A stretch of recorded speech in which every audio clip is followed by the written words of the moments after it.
Saya kira tadinya kita memang sudah berharap betul dia akan turun dan tertekan begitu ya. Pada waktu awal-awal tahun ini banyak orang yang berpikir wah ini situasi sudah benar-benar terkendali. Situasinya sangat fluktuatif. Dia bisa turun 2-3 bulan naik lagi. Apa yang terjadi di Indonesia kan begitu. Pada tanggal 17 Agustus pas hari kemerdekaan itu WHO baru mengeluarkan situation report lagi di mana angka kasus di dunia turun sekian persen, kematian kasusnya juga turun sekian persen. Apakah mungkin Prof dalam satu masa itu terjadi 2 pandemi sekaligus?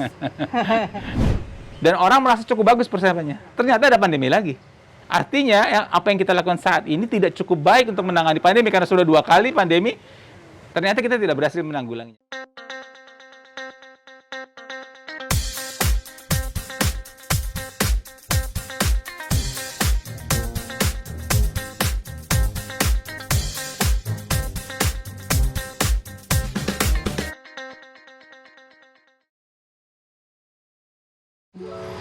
Assalamualaikum warahmatullahi wabarakatuh.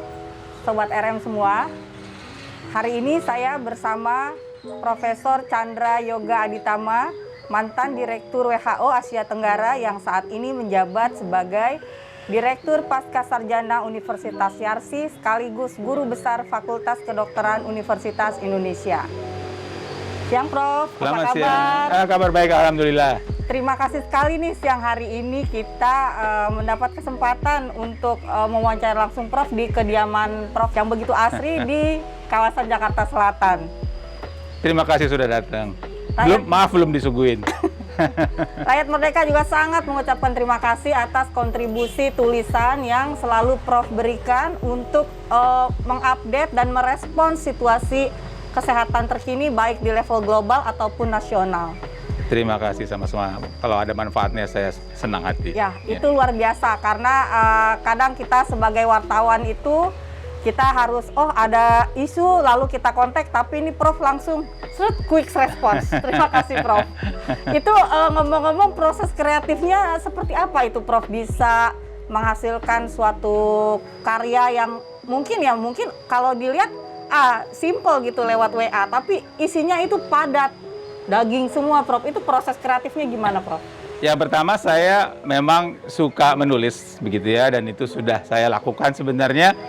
Dulu waktu saya mahasiswa, saya aktivis mahasiswa, saya ketua senat, dan saya lakukan banyak hal, aktivitas mahasiswa sebagaimana biasa, kecuali menulis. Jadi saya tidak menulis pada waktu mahasiswa gitu ya. Kemudian pada waktu saya kerja di Puskesmas, saya pertama kali menulis waktu itu untuk salah satu media, dan sejak itu saya mulai menulis baik tulisan yang ilmiah populer maupun juga tentu saja belakangan tulisan di jurnal ilmiah untuk pengembangan ilmu. Itu prinsip pertamanya. Yang kedua, kalau tanya yang sekarang terjadi itu, saya sebenarnya ada 2 sisi nih. Sisi pertama saya suka menulis, tapi sisi yang lain akhirnya saya ditanyain wartawan terus-terusan begitu. Jadi kadang-kadang saya suka menulis sebelum wartawan tanya, tapi kalau saya nggak tulis, wartawan juga akan tanya begitu. Jadi akhirnya saya buat juga. Dan yang ketiga, saya memang terus terang lebih suka ada data ilmiahnya begitu ya, karena kalau pendapat pribadi bisa iya bisa tidak, makanya saya mencoba kalau setiap kali saya membuat rilis atau tulisan selalu saya masukkan data ilmiah yang ada, artinya data yang valid, dan itu yang kemudian kita analisa, katakanlah begitu. Buku sudah banyak jumlahnya nih kayaknya Prof ya, dengan produktivitas seperti itu gitu kan. Sudah dari tahun kapan Prof kira-kira menulis awalnya itu Prof? Ya itu saya di Puskesmas itu 1980. 80 ya. Jadi saya menulis sejak waktu itu. Dan buku saya mulai tulis sudah saya pindah ke Jakarta. Waktu saya di Puskesmas tentu saya tidak menulis. Saya mulai pindah ke Jakarta 84, pindah ke Jakarta lagi ya. Jadi saya ini orang yang lahir di Jakarta, tidak pernah keluar. Ya artinya saya keluar Jakarta pada waktu kerja di Puskesmas, dan artinya sampai sekarang dan orang tua saya sudah meninggal semua, mertua sudah meninggal semua, dimakamkan di Jakarta. Yang saya mau cerita adalah kalau Lebaran saya nggak pernah pulang kampung karena nggak punya kampung lagi begitu ya. Jadi saya di Jakarta terusan begitu.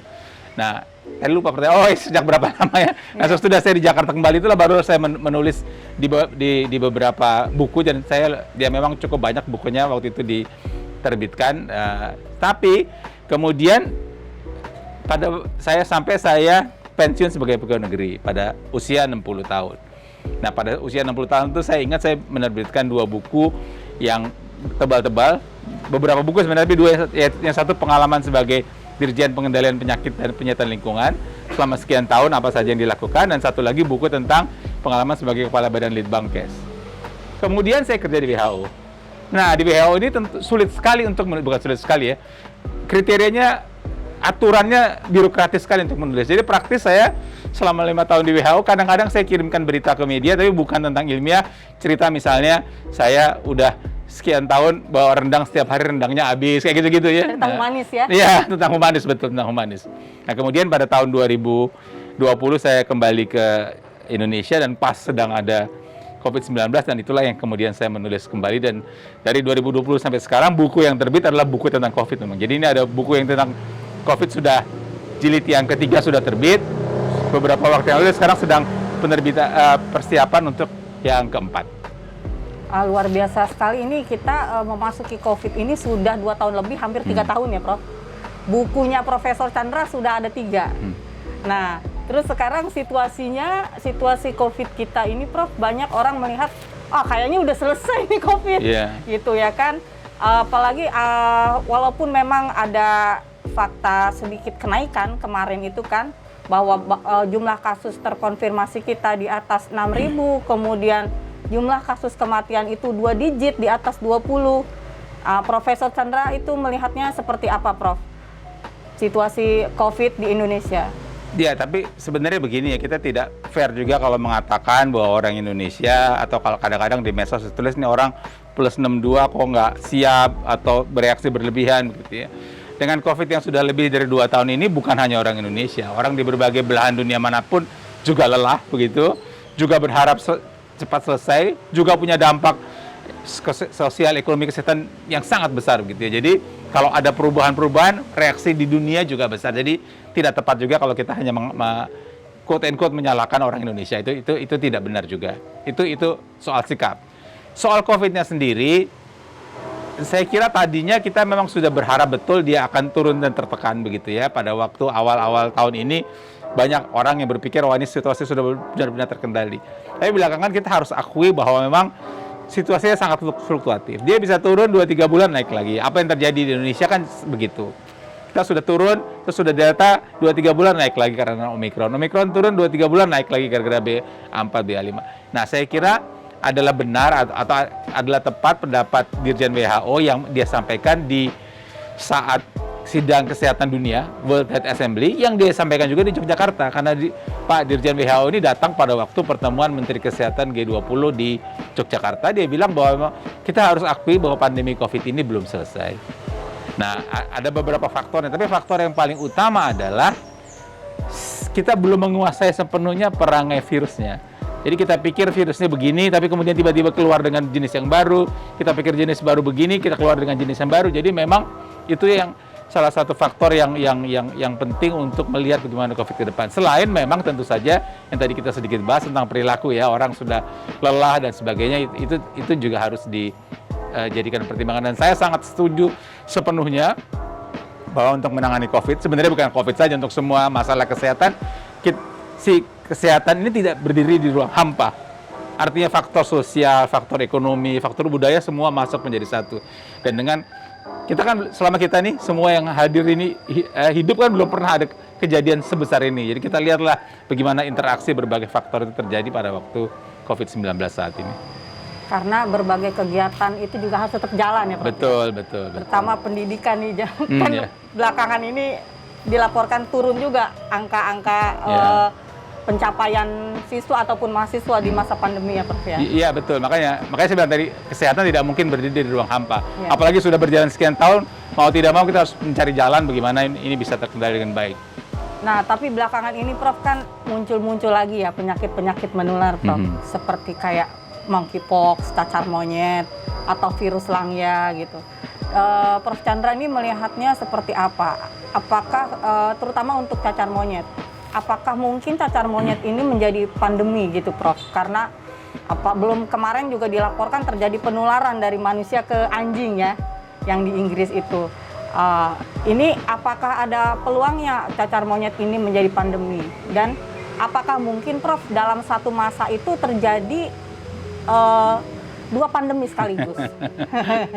Oke, yang pertama sebenarnya kalau kita mengikuti kesehatan masyarakat ini adanya virus baru atau penyakit baru itu ada saja dari waktu ke waktu. Cuman sebelum COVID-19 orang tidak begitu memperhatikan kalau ada penyakit baru di mana, begitu ya. Padahal penyakit baru itu ada saja dari waktu ke waktu. Saya mau ambil contoh, karena tadi ngomong cacar monyet, saya mau ngambil contoh hepatitis saja dulu ya.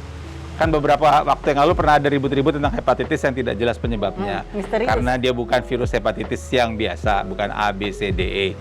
Nah itu oleh WHO dilaporkan sebagai disease outbreak news. Jadi kemudian diterjemahkanlah, wah ini ada penyakit baru, ada laporan disease outbreak news itu. Padahal disease outbreak news itu sudah ada setiap bulan sejak 10 tahun yang lalu. Jadi ada saja penyakit-penyakit seperti itu dari waktu ke waktu. Tapi karena perhatian kita sekarang besar, maka kalau ada penyakit itu kemudian wah ceritanya jadi panjang. Jadi ada dua sisi. Artinya ada satu sisi itu hal yang selalu terjadi dari waktu ke waktu.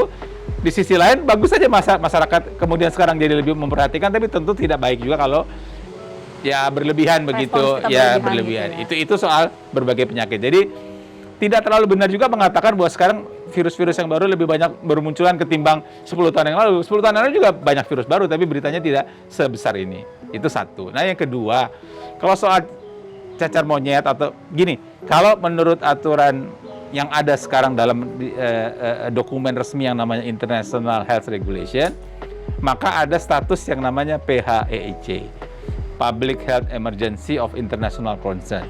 Jadi itu public health emergency, jadi emergency kesehatan masyarakat of international concern. Jadi ada kata concern, artinya ini menjadi perhatian dunia. Tidak benar juga kalau sesuatu penyakit dimasuk sebagai PHEIC kita sudah mengatakan bahwa itu adalah kedaruratan kesehatan global, karena ini ada concern. Jadi ini memang ada emergency dan itu menjadi perhatian dunia. Nah, kalau itu dideklar sebagai PHEIC, maksudnya untuk membuat masyarakat waspada dunia supaya tidak menyebar. Nah, sejauh ini sejak International Health Regulation diberlakukan 2005 itu ada 7 kejadian yang dimasukkan sebagai PHEIC. Yang nomor 6 adalah COVID-19. Yang ketujuh ini adalah si cacar monyet. Tapi yang ini juga ada. Yang pertama H1N1. Ini ada banyak, ada beberapa PHEIC dan PHEIC sekali lagi maksudnya adalah membuat masyarakat lebih waspada. Sama sekali tidak benar bahwa kalau PHEIC abis itu pasti jadi pandemi, belum tentu. Gitu Hanya ya. untuk meningkatkan kewaspadaan baik masyarakatnya ataupun pemerintah di negaranya. Betul. Jadi itu situasinya. Dan sejauh ini kalau cacar monyet, sejauh ini kan kalau kita bandingkan dengan COVID misalnya, atau H1N1 pandemi sebelum ini, itu peningkatan kasusnya cepat sekali dalam sekian bulan. Ini memang ada peningkatan kasus, tapi tidak secepat yang lalu-lalu. Jadi, nah, satu. Yang kedua, untuk PHEIC itu dinyatakan begitu, itu si WHO harus mengumpulkan yang namanya Emergency Committee. Itu bukan orang WHO. Emergency Committee itu adalah pakar dari berbagai dunia, pakai berbagai ini kemudian rapat, mereka yang mereka yang mengusulkan ke Dirjen sesuai analisa kami, penyakit ini sudah masuk PHEIC. Saya misalnya pada waktu masih kerja di Kementerian Kesehatan pernah jadi anggota Emergency Committee itu untuk penyakit MERS-CoV. Waktu itu kami bersepakat bahwa ini belum masuk PHEIC akhirnya. Nah, yang lain ini yang 6 itu si Emergency Committee-nya semua sepakat mengatakan bahwa penyakit yang 6 ini adalah PHEIC dan akhirnya Dirjen menyetujui. Beda dengan cacar monyet. Karena cacar monyet, si Emergency Committee sebenarnya belum sepakat bahwa itu adalah PHEIC. Masih ada perdebatan ya? Masih ada perdebatan. Dan itu biasa, tapi mereka belum sepakat, tapi Dirjen kemudian menyatakan bahwa itu sudah PHEIC. Ini kemudian juga jadi perdebatan, karena memang itu haknya Dirjen. Si Emergency Committee memberikan rekomendasi, yang memutuskan Dirjen. Gitu. Nah, kalau kita baca keterangannya Pak Dirjen WHO, itu dia bilang, kenapa saya nyatakan sebagai PHEIC walaupun Emergency Committee belum menyatakan itu, karena dia melihat kalau kalimat dia ada window of opportunity. Jadi masih ada kesempatan, kemungkinan ini bisa dikendalikan. Yeah. Jadi bagus untuk dideklarasikan sehingga kita bisa kendalikan. Jadi dengan lihat jumlah kasus tidak meningkat tinggi banget begitu dan ada window of opportunity, saya sih masih berharap agar cacar monyet ini bisa kita kendalikan supaya dia tidak menjadi masalah makin besar di masa yang akan datang. Banyak terjadinya di komunitas apa, jadi bisa ditutup lah peluangnya. Begitu ya, antara lain ya. Tapi kita bersyukur ya Prof, di Indonesia ini kan situasi COVID-nya relatif baik, kemudian vaksinasi kita termasuk yang terbesar, masuk 5 besar dunia. Gimana tanggapan Prof?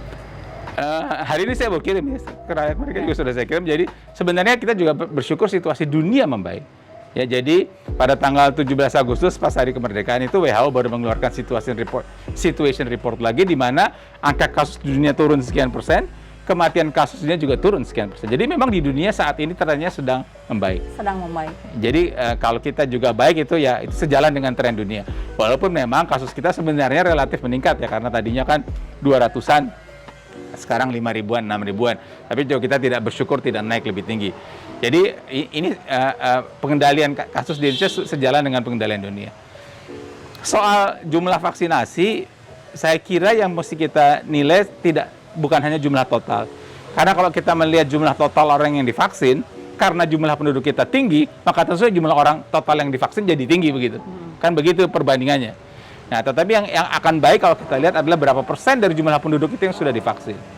Kita tahu bahwa dari perhitungan epidemiologis WHO mengatakan kalau bisa setidaknya 70% penduduk itu divaksin. Dan saya tadi pagi kebetulan lihat data, memang kita belum sampai 70% kalau dipakai jumlah orang yang divaksin dibagi dengan jumlah penduduk. Jadi kita baru 60 sekian persen.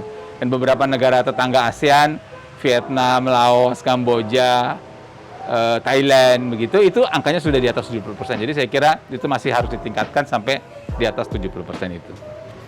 Kalau respons dan tanggapan Indonesia dalam arsitektur kesehatan global ini gimana nih Prof? Menurut pandangan Prof sekarang ini dan prospeknya ke depan? Ya, sebenarnya arsitektur kesehatan global ini artinya gini. Jadi pandemi ini kan dalam 20 tahun terakhir ini ada dua. Satu yang H1N1 tahun 2009, kemudian yang sekarang COVID-19. Pada waktu H1N1 2009 ada pandemi juga, memang di kita dampaknya pada waktu tidak terlalu besar-besar banget ya, tapi di dunia dampaknya cukup besar. Sesudah selesai pandemi H1N1 2009, ada tim yang menilai bagaimana kesiapan dunia terhadap H1N1. Saya kebetulan jadi salah satu anggotanya pada itu, sebelum saya kerja di WHO. Kalau ada tim-tim seperti itu, orang dalam WHO tidak boleh, selalu orang luar. Nah, saya jadi tim itu dan kami sampai pada kesimpulan bahwa dunia tidak siap menghadapi pandemi H1N1. Karena tahun 2000 itu statement itu keluar tahun 2011 sesudah pandemi selesai. Nah, karena dunia tidak siap maka orang melakukan persiapan dengan cara yang masih sesuai dengan International Health Regulation sekarang. Orang melakukan persiapan dan orang merasa cukup bagus persiapannya. Ternyata ada pandemi lagi. Artinya apa yang kita lakukan saat ini tidak cukup baik untuk menangani pandemi karena sudah 2 kali pandemi. Ternyata kita tidak berhasil menanggulanginya. Karena itulah kemudian ada pemikiran untuk, oh kalau gitu kalau caranya begini lagi, nanti kalau ada pandemi lagi nggak akan siap lagi. Karena itulah kalau presiden bicara tentang arsitektur kesehatan global. Kalau tim pakar independen panel WHO bicara soal global reset. Jadi pada dasarnya harus ada perubahan yang lebih mendasar, nggak bisa pakai cara yang lalu. Karena cara yang lalu sudah terbukti ternyata tidak berhasil. Karena itu memang harus ada perubahan yang mendasar. Nah kita katakanlah beruntung begitu sesudah statement dikeluarkan kita menjadi presidensi dari G20. Jadi itu bisa dimanfaatkan, salah kalau bilang dimanfaatkan. Artinya kita bisa menggunakan momentum presidensi G20 untuk kemudian menelorkan ide-ide bagaimana untuk mencapai arsitektur kesehatan global itu. Tapi sebenarnya si independent panel-nya WHO juga sudah punya 7 atau 8 apa yang perlu dilakukan. Ya. Baik, terima kasih sekali Prof. Chandra atas penjelasannya yang komprehensif, menginspirasi, dan banyak memberikan kita wawasan-wawasan baru tentang kesehatan. Sobat RM semua, demikian pembicaraan kita, obrol-obrol kita dengan Prof. Chandra. Semoga apa yang disampaikan tadi bermanfaat untuk kita semua. Wassalamualaikum warahmatullahi wabarakatuh.